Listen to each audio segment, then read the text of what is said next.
Oh, great. We're finally live. So we are now on Facebook Live. Thank you so much, Paul, for being here today to do this demo for us. Sure. So you've been working for like 45 minutes now. You think that you still have like an hour to go before it's where you want it to be? Well, for demonstration purposes' sake, I can certainly speed things up and put Oh some eyes. no, please take your time. Oh no, it's Um, not a big deal. I have plenty of squashes. No, we would love you to work as long as you are would like to. Everyone is really enjoying it, and I even the practice demo or the practice Facebook Live I did earlier had a few views, so um, people are here for it.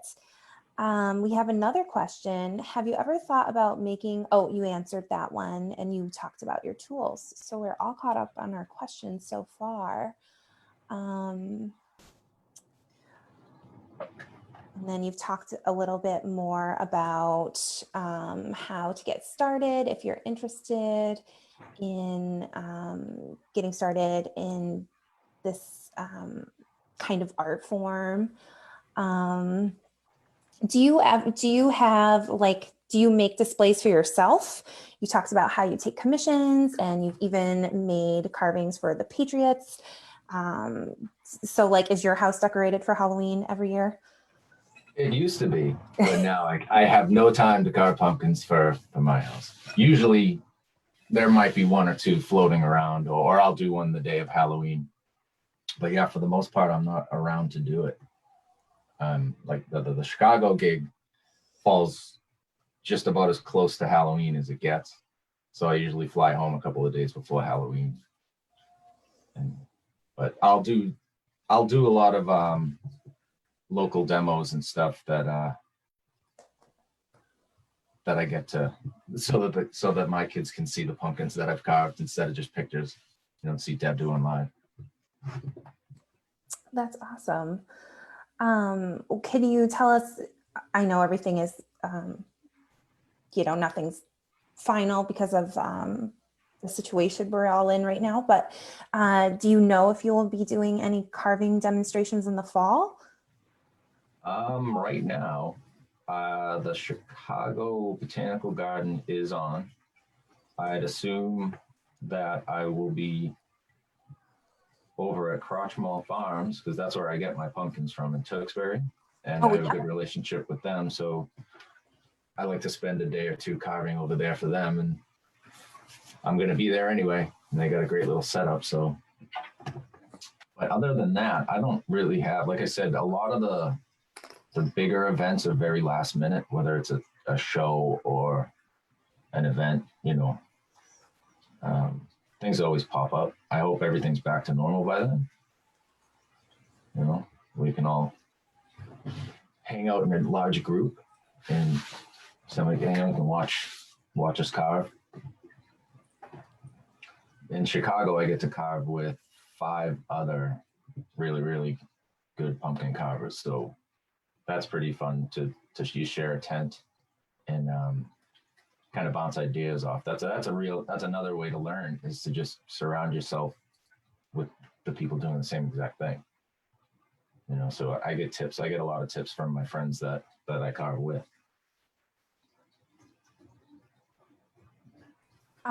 Were you surprised that you won last year's challenge, I or? was. I was very surprised.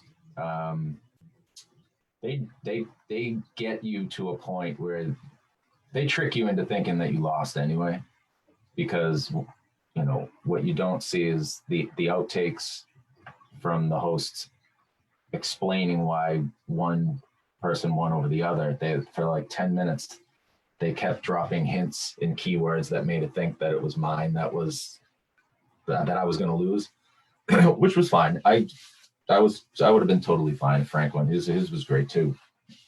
But they just trick you, and that's what so that you get a natural reaction. So when they actually called my name, I was completely confused. I think. I always wondered how it worked. Yes, Um, too. And now I know, and that was very mean. They, we have another question. Were you an artist before you started vegetable carving? yes, I was. I well, hobbyist, I guess. I never like to call myself an artist. I could just, from the time I was a kid, I could, I could draw, I could sculpt a little bit, but no formal training. It was I failed art class in high school. Not because I couldn't do it, just because I didn't. I thought like drawing still lifes and stuff like that was just really boring. The stuff that I wanted to do, they didn't want to do. So I was just a young, young punk, I guess. No, didn't want to follow the rules. But I've always dabbled and been able to, you know, put something up that I thought was okay. But until social media and the pumpkins, I really wouldn't post anything. It all was pumpkins and squash for whatever reason. How many carvings do you think you complete a week? A week? Lately, it's been two. It's been two. It takes up a lot of time, so I'm lucky that my wife allows me to do it because it does take away from responsibilities as far as what's going on at the home front. So I'm lucky in that way. Like it usually happens for me on Thursdays or Friday nights because I'll do these Zoom calls, like I said, with other carvers. Because it's fun to carve alone, but it really is more fun to carve with other guys that understand what you're going through. So I might be able to say, oh, I'm stuck. Like, I don't know what I'm doing right here. And then you could get a really good, well, it would be cool if you did this. And that idea might be like, all right, you just completely unblocked me. I'm totally ready to finish this thing now. So we try to stay in small groups now to sort of support each other. Because this is just practice for pumpkin season. For all this is just, by the time we get to carve pumpkins, I am hoping it's going to feel like cheating because these are so small and they can be really tedious that hopefully when I get to the bigger surfaces, it'll pay off. I tried to do a lot of detail work on these smaller ones, which will be way easier on the bigger ones. Hopefully, we'll see what happens.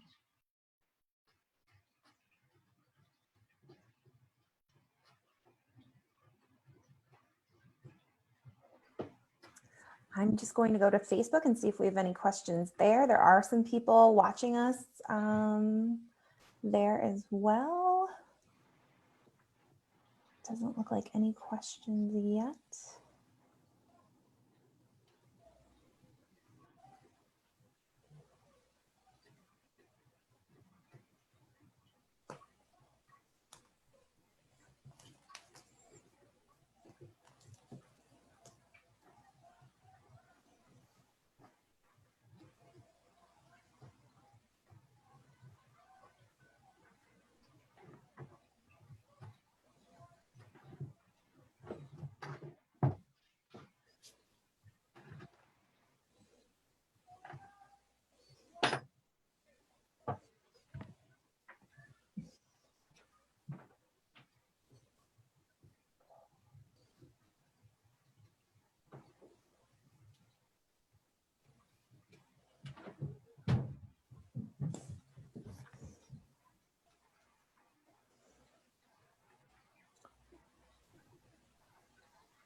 And my coworkers are confirming that Facebook Live is definitely working. So that will be a great video for us to have later, for people to watch later.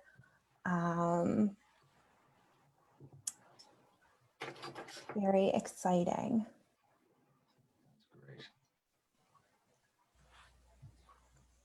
So, Paul, the theme of summer this year is Imagine Your Story.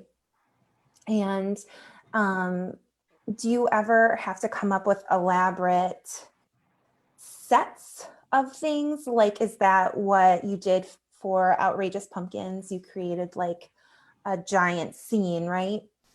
Right. Well, for the finale, you had to actually for rounds 2 and 3, you had to tell a story, the surprise element, if you will. So yeah, the sometimes it actually helps to do a couple that kind of play off each other for a photo or whatever. It makes it more fun. You know, it gives you, like when you said, do I ever have inspiration? That would be a case where I actually do. Say, if I wanted to do, like one year I did 2 pumpkins, one was staring at the other pumpkin, disgusted at what he was doing because the other pumpkin was eating pumpkin pie. So stuff like that, I just think is fun. You can have a good time with that. On the show, it was necessary. Obviously, they wanted us to do it, but I kind of like that. I like that element of it. I like having to tell the story. Like the trick or treaters, in my case, was the thing, and then we found we had a whole bunch of squash to choose from. So you know that kind of played into the story too, based on the color of the squashes.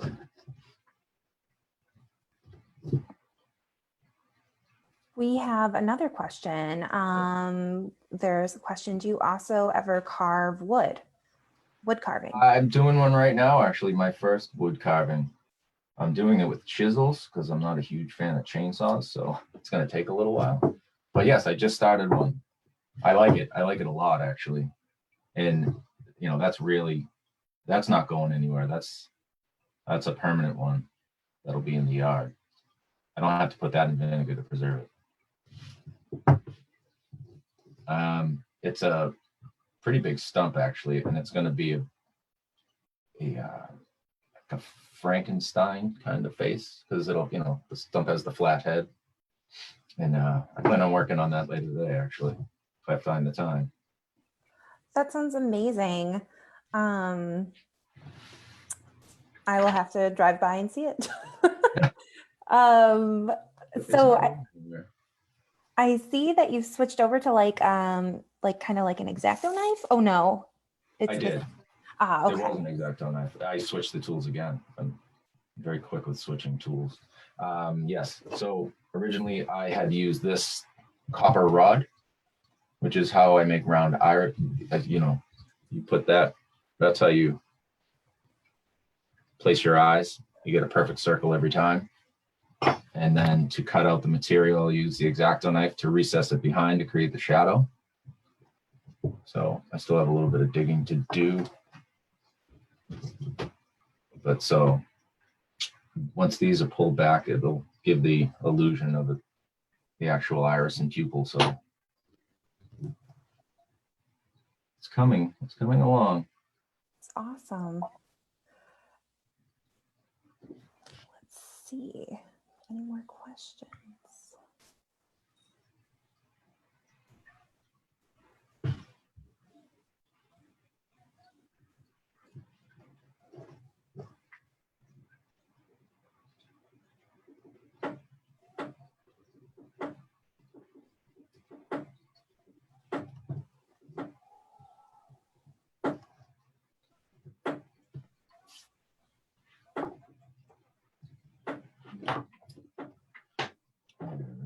Now I will go for the pupil with a smaller copper rod.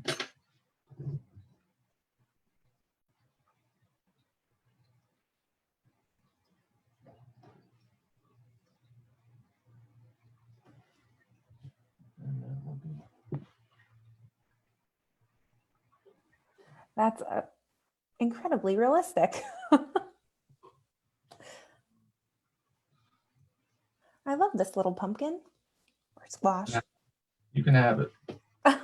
Oh, that would be an honor. You might want to get the vinegar out though if you plan on keeping them for more than a day because they don't last so long. But so usually if I plan on keeping one, that's what I'll have is a container ready to go, a jar or something to lock it in. Like that one went right into the vinegar. And this one I still have to figure out if I want to put it in the vinegar. So sorry, my dog is barking, but we could definitely make that happen at the library. We would definitely preserve it. Oh, that's a bad idea. That is a really good idea. Oh, I'm so sorry. He's a grumpy Oh. little pug. And we live on a high school track is right across from us on our street. And there's a game. So, or it's a football field, track, soccer field situation. So there's some kind of game and he's Excited. not into it. If you're just joining us, please feel free to put your questions in the chat for Paul and Paul will answer them. He has been carving the squash for us and it's looking amazing.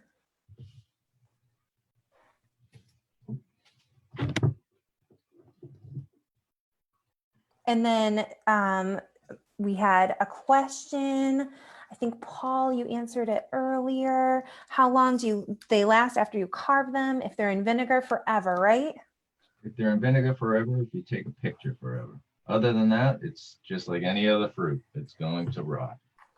They dehydrate pretty fast too. So from day 1 to day 2, you can already see dehydration. Wow. Right? So, well, if you keep them, one cool thing is if you keep them in a Ziploc bag, a moist Ziploc bag. So I didn't really lose any detail on this guy here.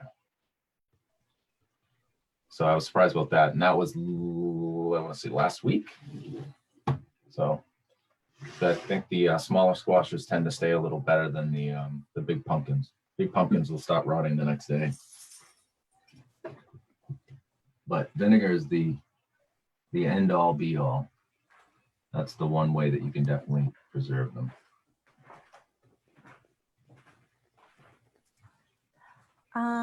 Is that just white vinegar? Yep. Well, you know what it is too, is it looks like it's just submerged in water. It almost looks like a lab subject. You know what I mean? Something, it almost seems like formaldehyde. I like it. It adds to the ambiance of Halloween. Let's see. Were there other questions I'm missing?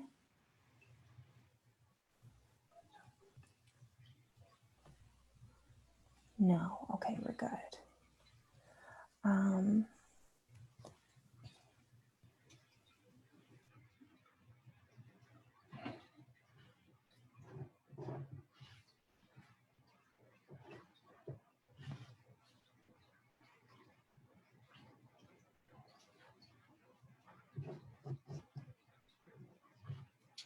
So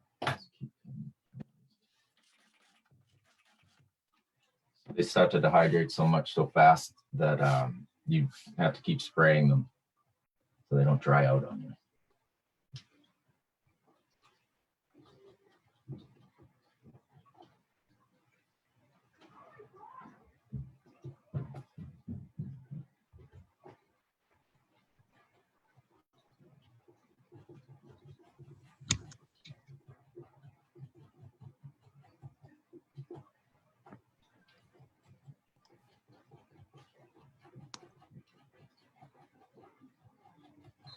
We have even more people joining. So if you have any questions for Paul, please put them in the chat. In the chat, you can kind of see what Paul was asked and talked about already, but Paul is happy to answer any questions.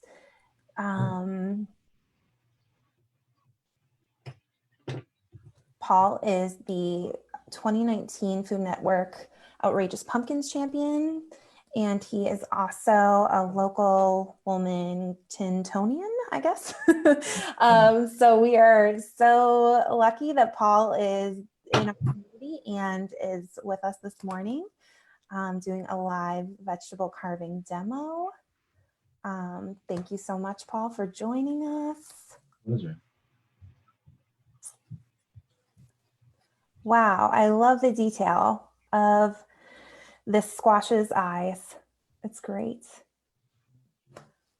Well, hopefully I can put some more detail in there. Oh, another question. So we talked about if you put them in vinegar, take a picture, they last forever.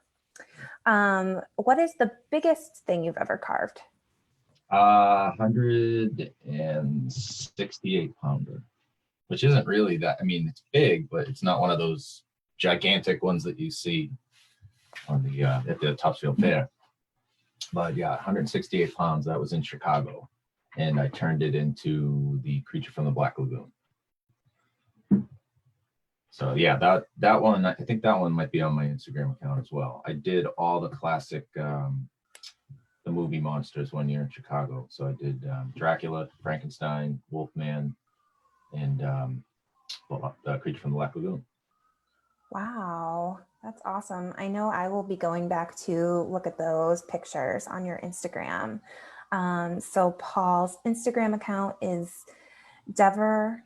Am I saying that correctly, Paul? Yep, you sure are. Dever Customs, Dever Customs. So on Instagram, Facebook, and Twitter, right? No, I do have Twitter. I don't really use it so much. I like just the picture itself. But yes, I use my Instagram account quite a bit to post whatever I'm doing, whatever I'm up to. Which these days is all kaboka and butternut squash until the pumpkins come in. Which I think is awesome. They come from our local market basket. Yes. They're always there when I need them. Oh, so I was also thinking, what is like the smallest thing you practice on? Do you ever carve like radishes or carrots or any of those things? The smallest thing I carved was a potato. That was a lot of people practice on potatoes or apples. Oh. I don't have tools that small. So this is about the smallest tool I have, and I'll even use it on giant pumpkins. So let me see if I can focus it in. No, it won't focus. Anywho, you need really, really small tools to do that stuff. Almost knives. You could carve a whole potato with an X-Acto knife. So potatoes about as small as I'll go. I tried carving even just different types of fruits. Like I tried carving a watermelon once and realized that kind of wasn't for me because you have to do that with a lot of knives because it's just water. It's so soft. Like this, you can really scrape it. It almost feels like frozen clay. So you have control over it. But with the watermelon, I felt like I was too heavy-handed for it.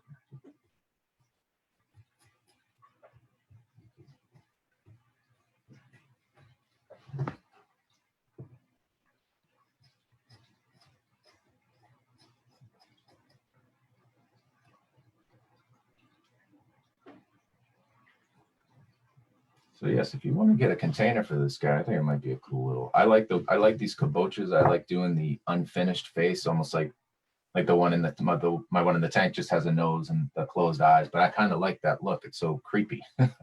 Yeah. Like it's growing out of it.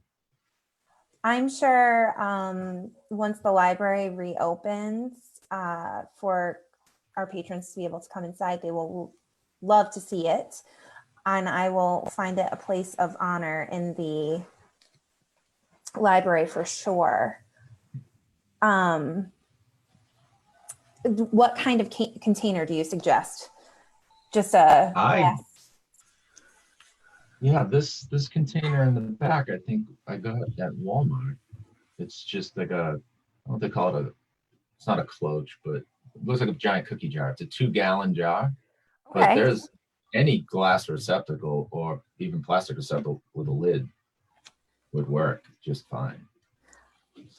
I'm on it. I will procure one this weekend. Let's see. We have another question. Where do you get your tools? Do they come from like a craft store or a hardware store? Very good question. Some of my tools do come from, I'm sure there's a store around here, but some of my tools come from Arizona. There's a chain of like pottery supplies out there. Like these metal rods that I have come from a store in Arizona, and the specific tool comes from the company Kemper. They make all the sculpting tools that I use. So I will go on their website sometimes if I know the exact tool number, the model number.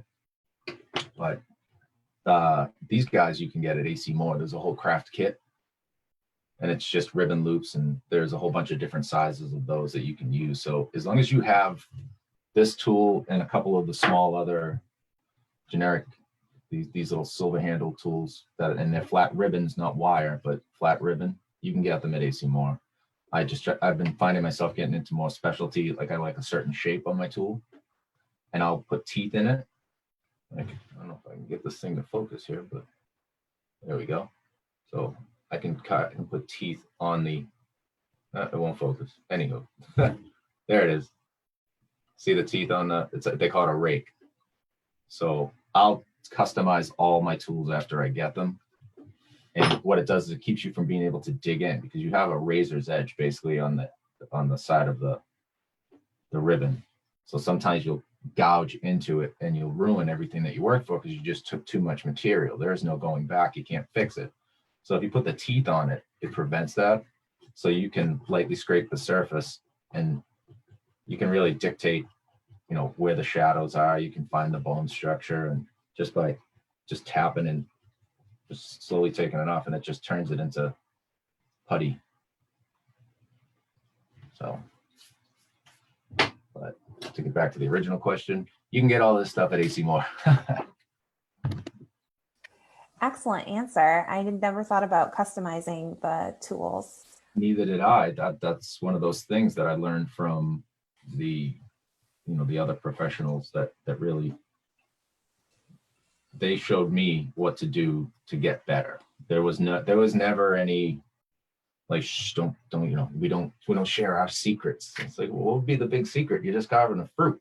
Like everybody that does this kind of thing that I've met that does the live demos and stuff have been nothing but supportive of each other, like, hey, try this tool. I customized it out this way. See if you like it. So.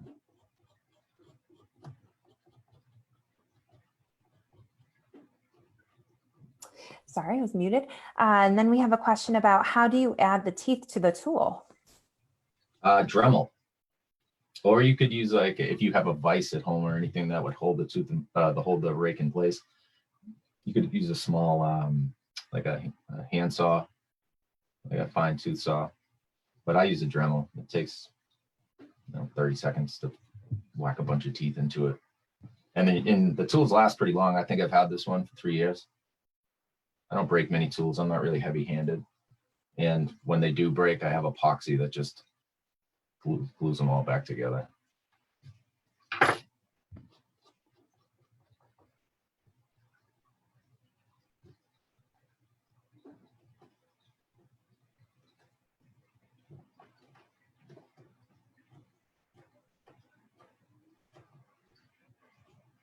So right now I'm trying to find the bottom of the orbital cavity.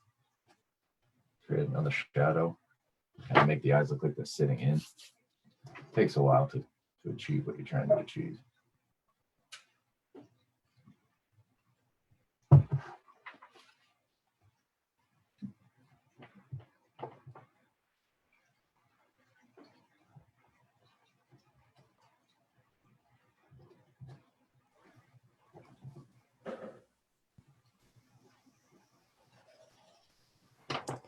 So Paul, when do you do your live Instagram carving demos? Sometimes on Thursdays, sometimes on Fridays. It really depends on the schedule of whoever I'm going to be sharing the live feed with. But usually it's on Thursday nights. It might change to Friday nights coming up, depending on everybody's schedule. I've been doing it a lot with an artist named Matt Harper. He's on Instagram as Harper Sculpture. And he's really, really creative with what he does he doesn't just do faces. They goof on me because I'm the face guy. I don't get outside my comfort zone with that. You're not gonna see a hand or a torso. But Matt's really crazy with that stuff, so it's like a good match to sit and watch. You'll see two completely different styles. So Thursdays has been our night, but we might switch it around. See which nights we get more views, you know. Good idea. I will make sure everyone has that information so they can find you on Instagram. Oh man, I'm not going anywhere. Well, I hope that you would come back and do another demo for us sometime too. I know you are very busy, but it looks like everyone is really having a great time and learning a lot. So we would love to have you back sometime if you are free. Sure. However, I think a lot of other librarians want to also a few percent because they've been emailing me for your contact info. So I think you're going to be very busy, busier in the future. It's fine. It's all for the greater good, right?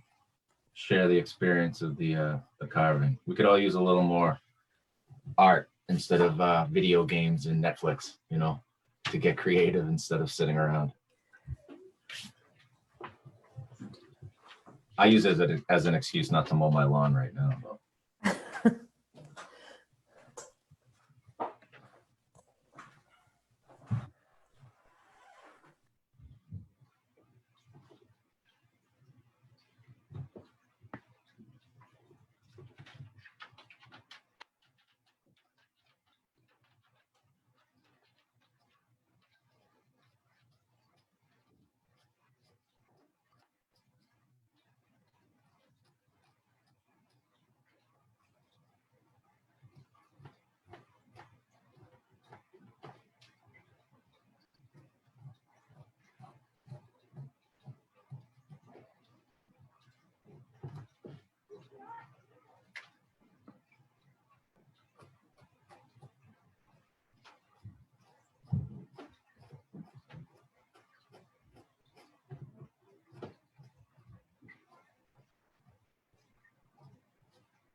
Paul, would you be able to talk a little bit about how creating ice sculptures is different?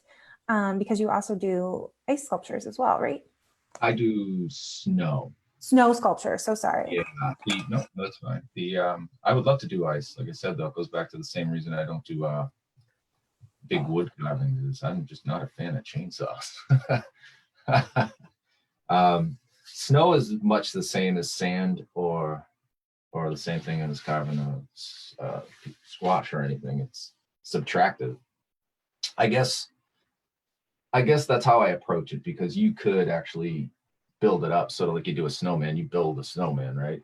So when I carve snow, I just try and do it like you would sand. I build the block and compact it all, and then I try to carve it out into the block. Just what I've become more comfortable with. And it's a solid surface. Like once you compact something, you know, just like if you've ever tried to make a snowman, you try to put ears on it and they just fall right off. Now, if you compacted it and carved the ears in, it would be a solid mass. So yeah, what was it, 2015 into 16, I think we had a record amount of snow, and I built a snow fort for the kids that had a giant face as the entrance. And I think it was 9.5 feet tall. It had a sledding hill off the back, and that was fun. I don't think we ever want that much snow again, but that was fun. That's amazing. I think that picture might be on there too, actually.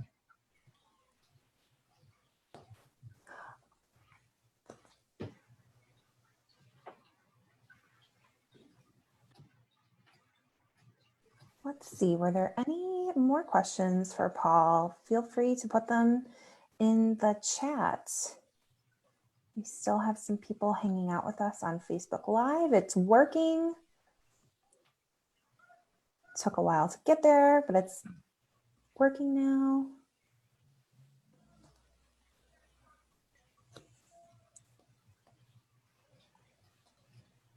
check and see if we have any email questions.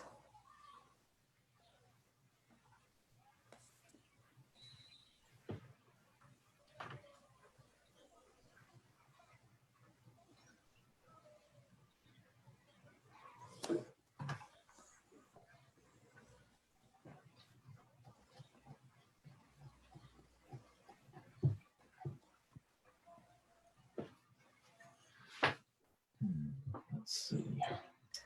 Oh, we do have another question. What is the hardest part of the face to carve? That's a good question. I guess it just depends. I know for me,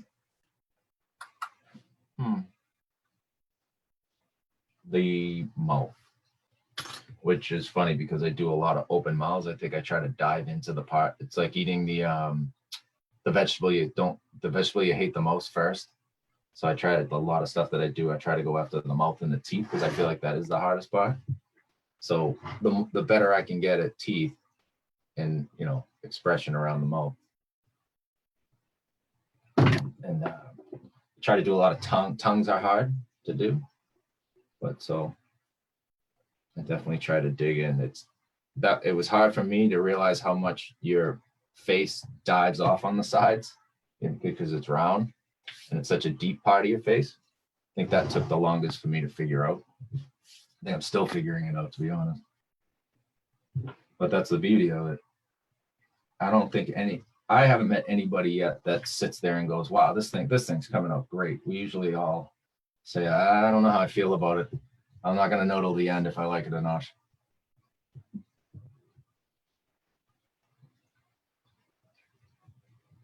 My favorite part is, I'd say, obviously the eyes. I love the eyes are, that's where the emotion comes from.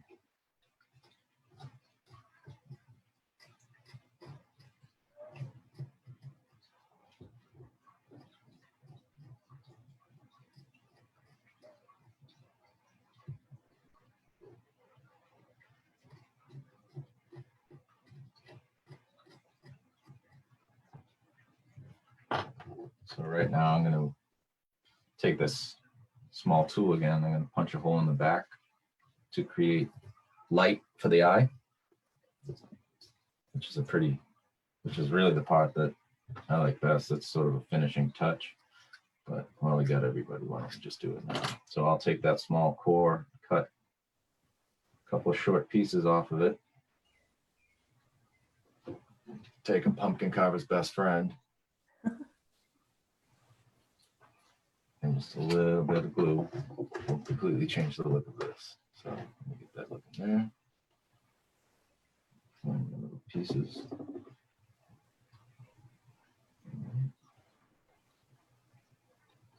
So I'll do something. Let me see here. I need that.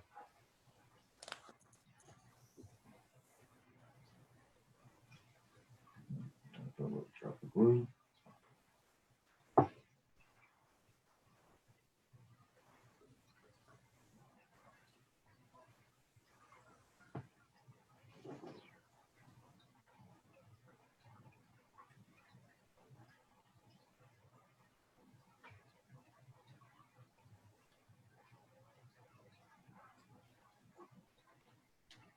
There.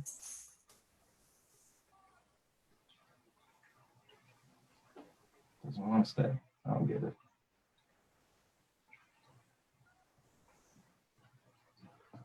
I'll get another piece. I think it's because it's getting dry.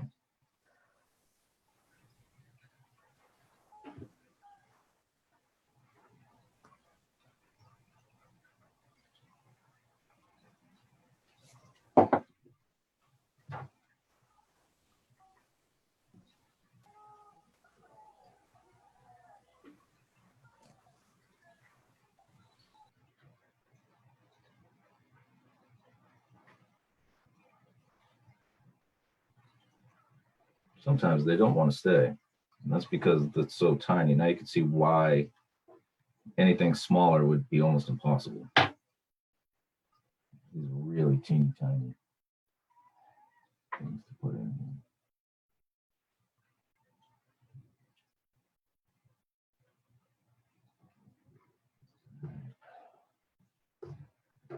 tough to tell.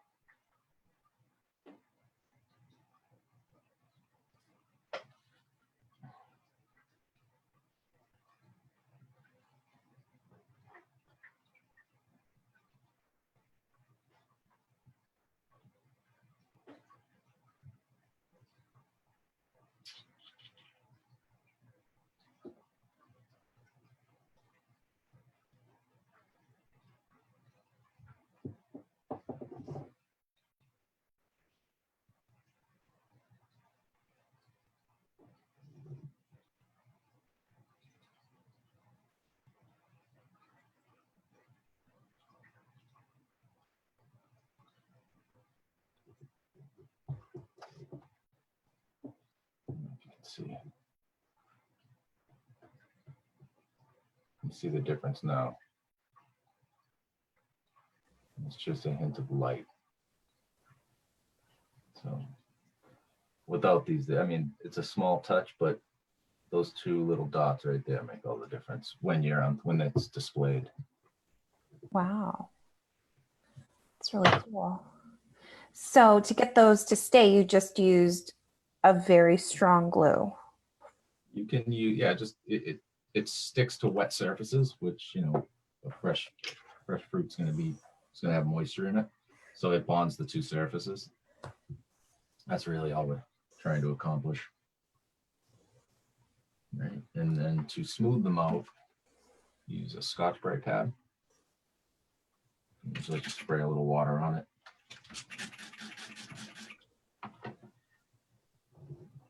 And then smooth out all your tool lines and really give it a almost the effect of skin. Wow.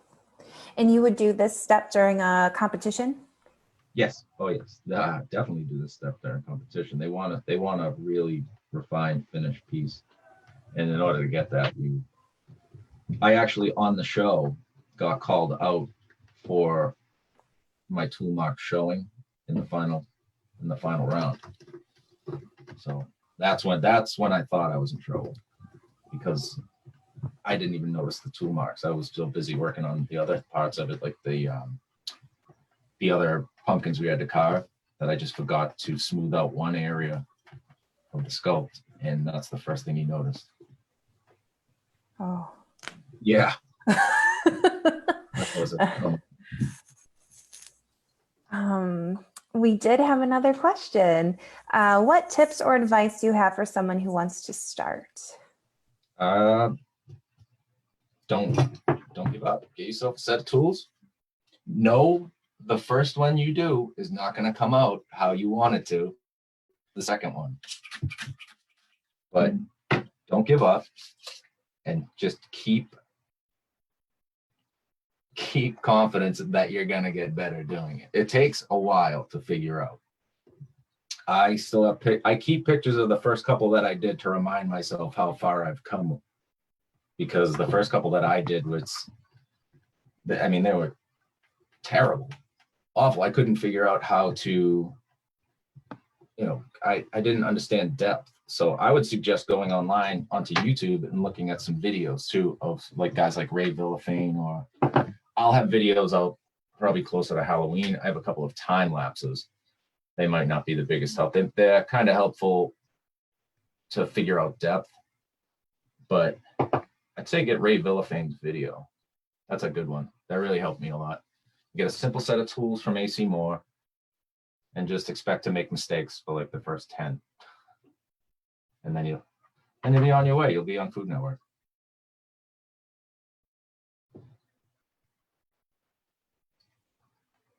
But have fun. That's the whole thing. I mean, it's a fun hobby. And it's temporary art. That's the other thing you can't forget. Don't get attached to it. Take a couple of really nice pictures and then just put it in the trash. There's nothing you can do with it. You take some really good pictures, or you're going to have a bunch of jars with vinegar all over your house to submerge them all. The other thing you got to remember about a squash is it's buoyant because it's hollow in the middle. So it's like a balloon. It doesn't want to sink in water. So the sculpts that I keep in vinegar, I take a metal rod of some sort, whether it's just flexible like aluminum wire or coat hanger. You run that through, and then you attach it to a suction cup on the bottom, and you wrap the top around a stem. So you're basically mounting it in the jar. It just wants to float away on you.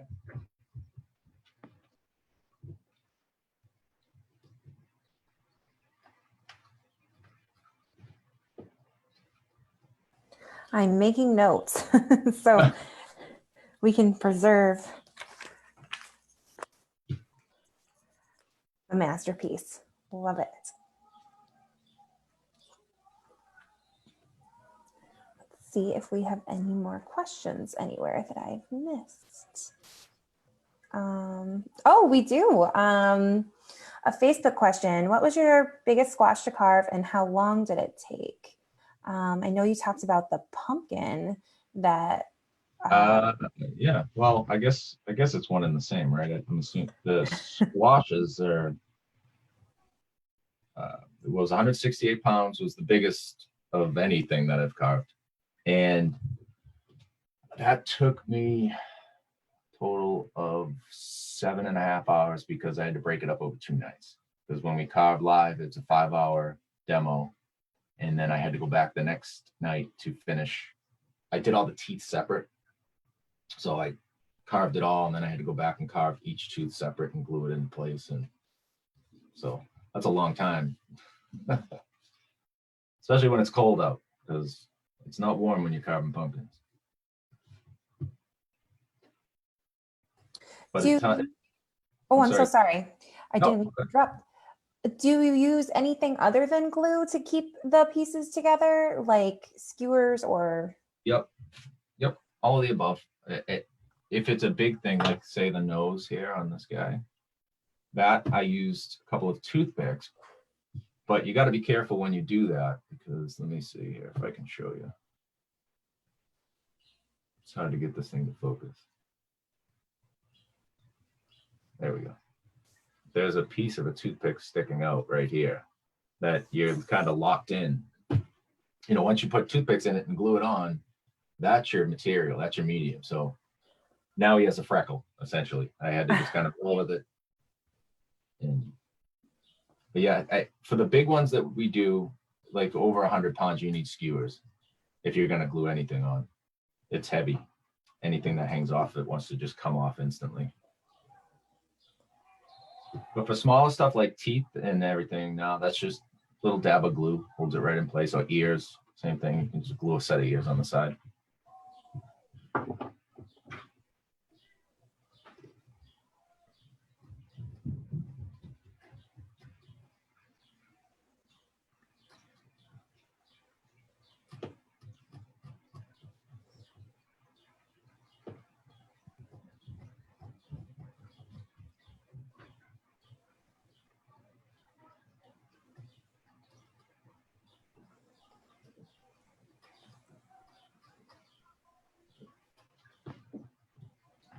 Do you sometimes have to use more than one vegetable? If you are like to make ears, would you have enough material with just one, or would you use an additional one? That's a good question. Take it out of the back. Oh. I've carved a couple where I thought it was going to collapse, that I had taken so much off the back to carve the front. I did, what did I do? Joe Exotic out of a spaghetti squash. And I had to take, to do the ears and whatnot, I had to cut a big chunk off the back, and I thought it was just going to fold on itself. And but then I used potato dipped in lemon juice. Like lemon juice will keep a potato from browning. So I just used a regular potato and let it sit in the lemon juice for a little while before I put it on and use that as hair. Wow. Yeah, I have too much time on my hands. No, this is excellent. I feel like we've really learned a lot today. Is the Joe Exotic squash on your Instagram? Yeah, of course. Yeah, that was just a silly one when it first came out. But yeah, all that stuff's on Instagram. We have another question about your fish tank. Do you ever carve fish? Like any fish-shaped pumpkins or squash? No, I have never done a fish. Oh, actually, on the show, my final round was kind of a angler fish demon. So that's about the closest thing that I've done. No, but from time to time, I'll throw one in the tank and take a picture of it in the tank with the fish. They seem to like to eat it, so. Oh.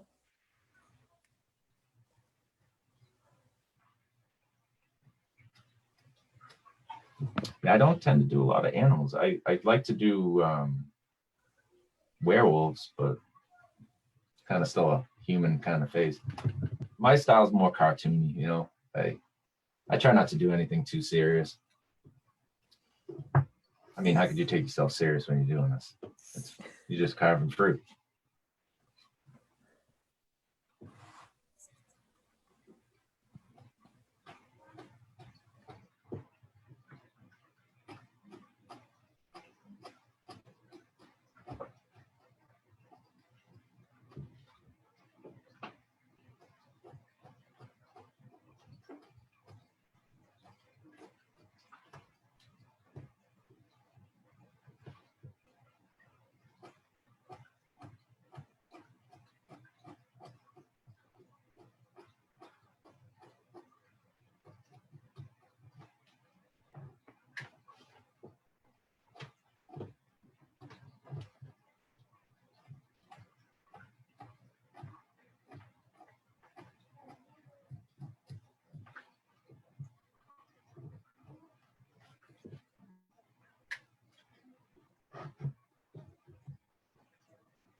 Oh, it's coming along.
One of the audience members is so inspired that they just went ahead and bought a set of tools. Come on, really? Awesome. Yes. Really? Did they go on Kemper and get them? What did they get? I want to know now. I love these things. That's all you really need is a starter set of tools and an imagination and patience, because it takes so long. I used to be a lot quicker, but I don't think I was as experienced, like detail wise. So as I've come along and learned some certain things about anatomy and how the muscles connect and how wrinkles should look, it takes me a lot longer to finish them out than I used to. Like I would probably used to be able to do this in an hour, right? But it wouldn't have the detail that eventually it will have. So like anything, you gotta have patience, which I normally don't.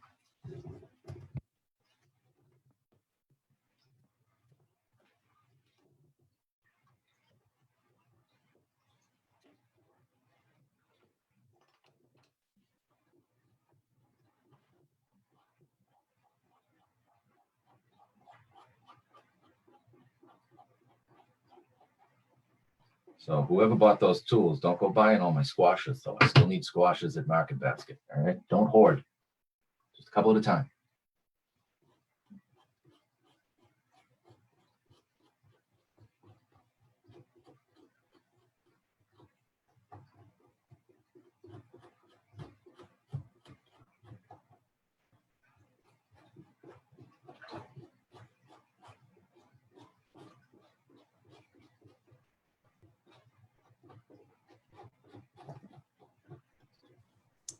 What is the next step for where you're going to go from here? Are the eyes mostly finished? Yeah, at this point, I'm just kind of smoothing it out. I'll probably do some more wrinkles, and then maybe later on today, I'll walk away from it for a few and come back to it. Like I said, I said before, like a fresh set of eyes. See if there's anything else I want to change to it. But what I'll do now is just work on smoothing, just making it really smooth. The transitions and the way the shadows are. Like it's hard to tell really with the way the lighting in the camera from what I'm seeing. It's a completely different thing. Like these eyes look completely different in my space than they do around the camera. Just the way the shadows are hitting it. I'm happy with the eyes. I think he needs a couple more wrinkles and smoother around this area, almost like an alienish look. If I can get that really rounded out and smooth, I'll be happy with it. Almost like a blank palette. You know what I mean?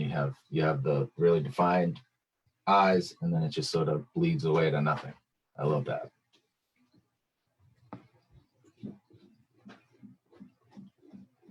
Baby steps, baby steps.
Earlier, Paul was saying that some people like to watch the videos for the sound. So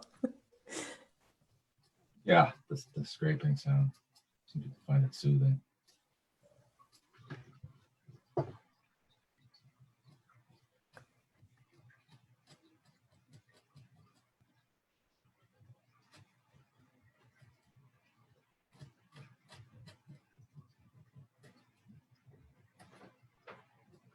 It can be, when I'm carving alone, it's pretty therapeutic.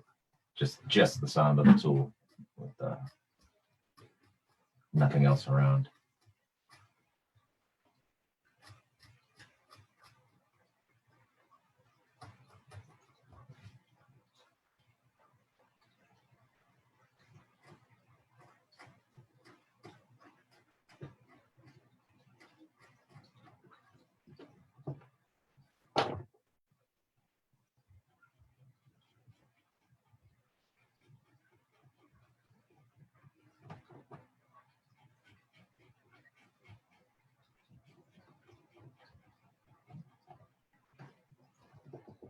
The small details that it's hard to see on camera.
I'd say at this point, this will be a point where I would stop, take a break, stretch my legs, and then come back and take a fresh look at it in a little while.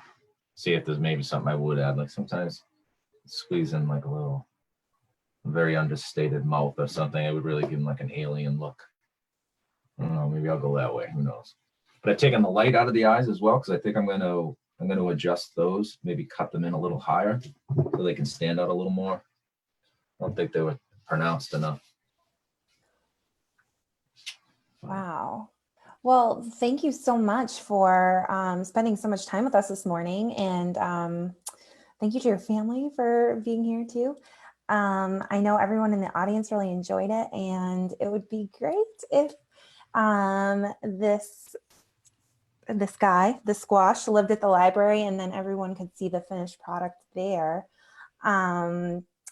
If that's okay with you. Yeah, 100%. I'm there on Monday morning. I could somehow get it.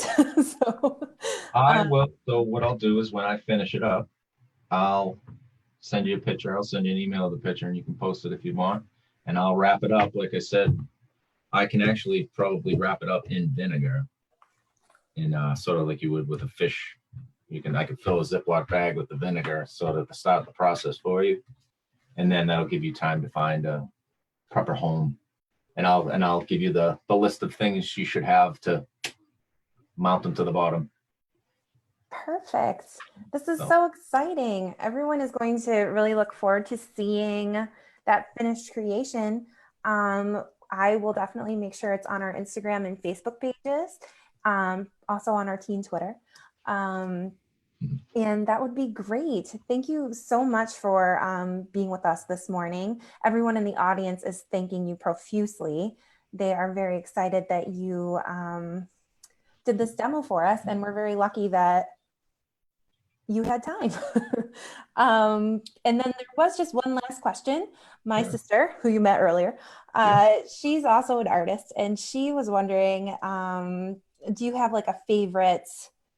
Like, is it easier to carve the larger pumpkins or smaller stuff? I've decided that butternut squash is the best surface to carve on for the little ones, and for the big ones, a Hubbard squash. Oh.